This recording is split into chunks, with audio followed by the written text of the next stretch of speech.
Everyone, मी modification केली डॉमिनर 250मध्ये. आपण modification बघूया.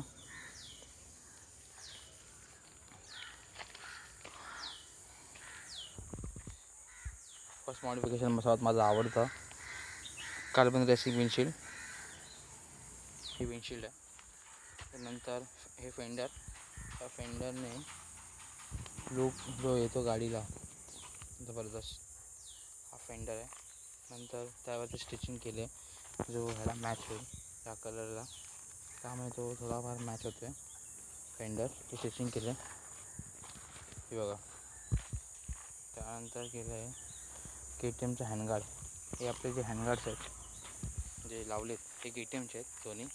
आणि ह्याला कॉम्प्युटराइज कलर केला आहे, म्हणजे जो नॉर्मल जो हा कलर आहे तो ह्याला मॅच होतो आहे. थोडं कॉस्टली गेलं पण काय करणार. देन नंतर घेतलेला आहे आपण हे सगळे ॲक्सेसरीज. हे लाईट, हे धानाचं गाड, तो सेफ्टी मस्ट आहे. जर आपला कंपनी फिटेड गाडचा काय उपयोग नाही. धानाचा गाड जो मी सेट बघ, त्याला मी येल्लो लावला आहे, रेडियम लावला आहे जो विजिबल आहे. त्यानंतर हँडलबार रायझर. हे हँडलबार रायझर आणि हाईट थोडी वाढवली आहे. जशी थोडीफार त्याला स्ट्रेट राहायला आवडतं आणि हँडलबार रायझर लावतो. मला थोडं स्ट्रेट राहायला लागतं. अदरवाईज हे थोडंफार R15 तसं थोडाफार डाऊन जातो. तेवढा नाही जात पण थोडाफार, त्यामुळे मला आवडत नाही. मी हँडलबार रायझर टाकला आतमध्ये. आणि हे धानाचं बोललं तर मला क्रॅश गार्ड. आणि हे सेफ्टीचं पिलियन. आपण आपली सेफ्टी बघितली तर पिलियनची सेफ्टी पण बघायला पाहिजे.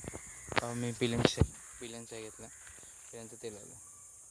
बस हे थोडंफार अपडेट मॉडिफिकेशन आहे, ज्यामुळे गाडीला जो लुक येतो आहे तो जबरदस्त येतो आहे.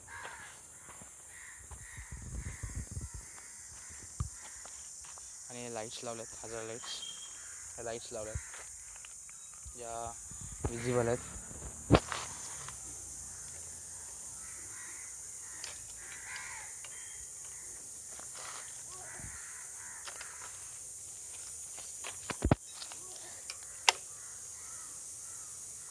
तुम्हाला लाईट्स दाखवतो.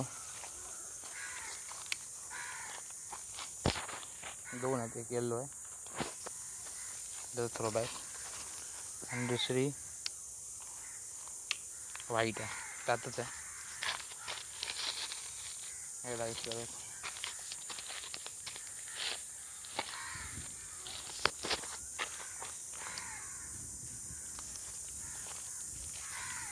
आणि थोडं विंडशील्ड आहे थोडंफार.